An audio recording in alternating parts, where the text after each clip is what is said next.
Young ones, especially our young black men, they are being distracted by a lot of things right now. There's probably 20 of us to one man, okay? My bottom line is, how do we gain the interest? Let me make sure I address that for you, okay? Now, one of the ways I can say that is this was done by design for hundreds of years for this to happen the way it is happening today. One of the things how we can change this behavior is through motivation.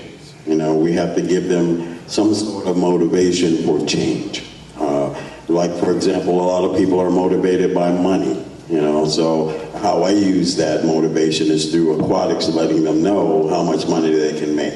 And then you also have to give them some kind of things that they can associate with, something that they can identify with.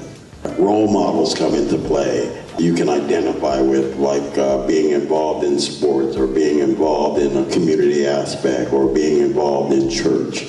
So we bond together and associate something that I can identify with. We use something called repetition. You know, through the media, that's how they get you too, is that they show you hundreds and hundreds of images all the time about this particular behavior, or this particular thing, or this particular song we're going to play over and over and over on the radio. So now you got that song in your head.